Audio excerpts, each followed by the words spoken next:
What's good, peeps? Thanks always for passing by the channel. Much appreciated. Hit that subscribe button if you guys are new. I'm back. The green chair is back.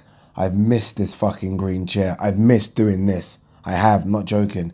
I know I did it a bit in Cuba, but it's not the same. It's not the same unless I'm on the green chair, and I'm on the green chair. I only landed back, I'm not even lying to you guys, 3 hours ago. 3 hours ago from what was like, what, a 20-hour flight or something.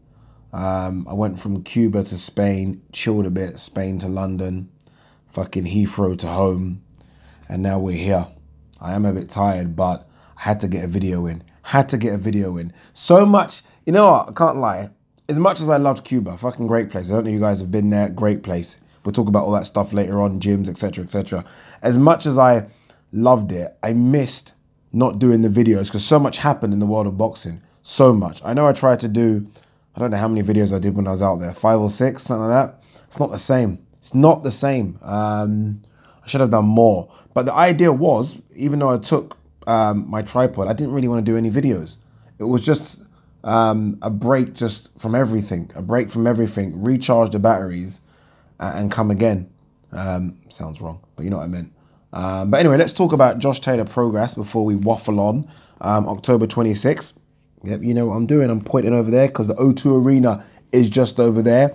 It goes down, main event. IBF and WBA light welterweight titles on the line. I think the WBC diamond belt's on the line as well, whatever that means.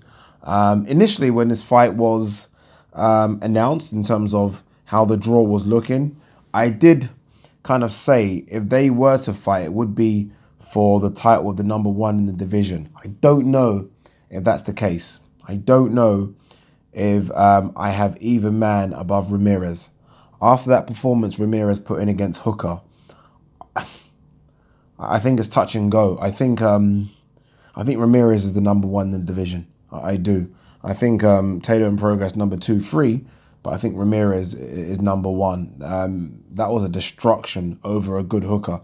It's still a great fight. I've been struggling to pick a winner in this one. I really have.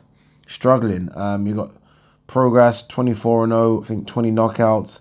Josh Taylor 15-0, I think, is it 11 or 12 knockouts.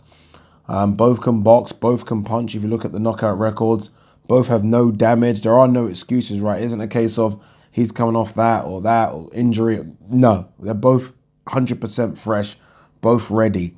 You can kind of say that Taylor has got home advantage. This isn't going to be as loud as if the fight was in Scotland, but regardless, Progress has had to travel from America to London, so I guess it is home advantage. I wonder, out of the capacity, what's the O2 Arena, 20,000? I wonder how many are for Josh Taylor and Josh Taylor only. Half, maybe? So it will be an intimidating atmosphere. Josh Taylor's obviously got size and reach over Progress, but I do think Progress is the stronger of the two.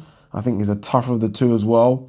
I think Taylor's a better boxer in terms of pure, cleaner work. Don't get me wrong. I mean, Progress can put his combinations together and box as well. I just think Taylor has looked the cleaner of the two against better opposition. I think Progress looked good against, is it Carl Relic? I think Taylor, though, looked good against Victor Postal and Ryan Martin.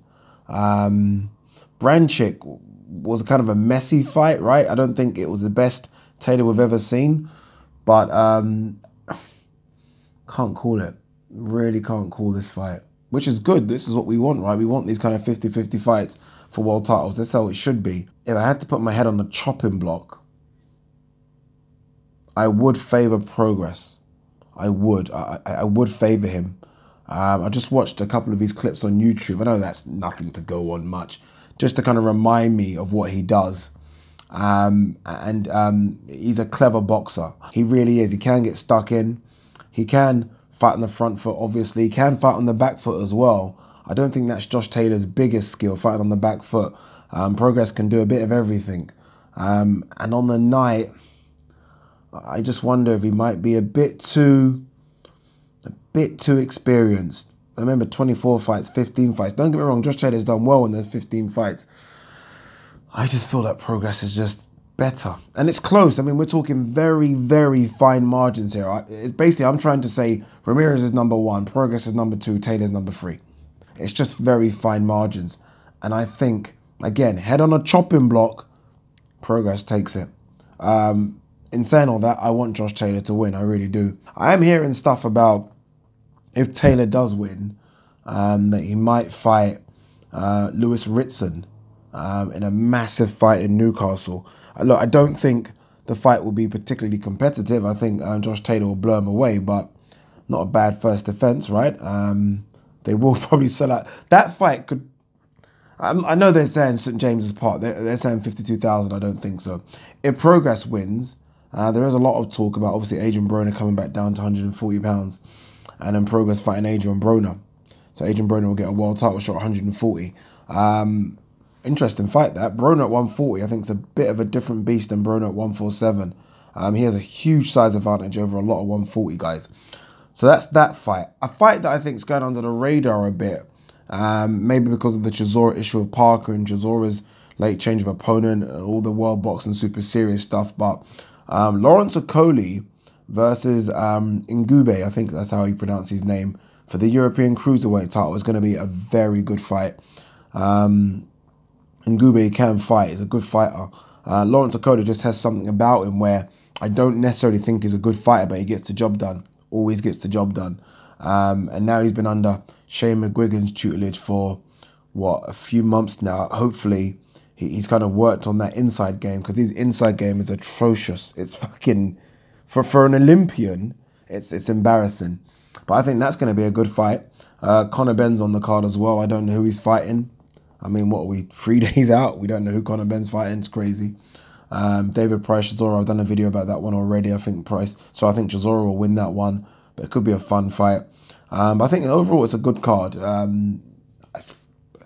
don't know. I'm going to stop talking about whether cards should be pay-per-view or not and just try and enjoy them. And let's be honest, none of you fuckers are buying them anyway. You're streaming them all. You're streaming them, people. I know you are. Peace.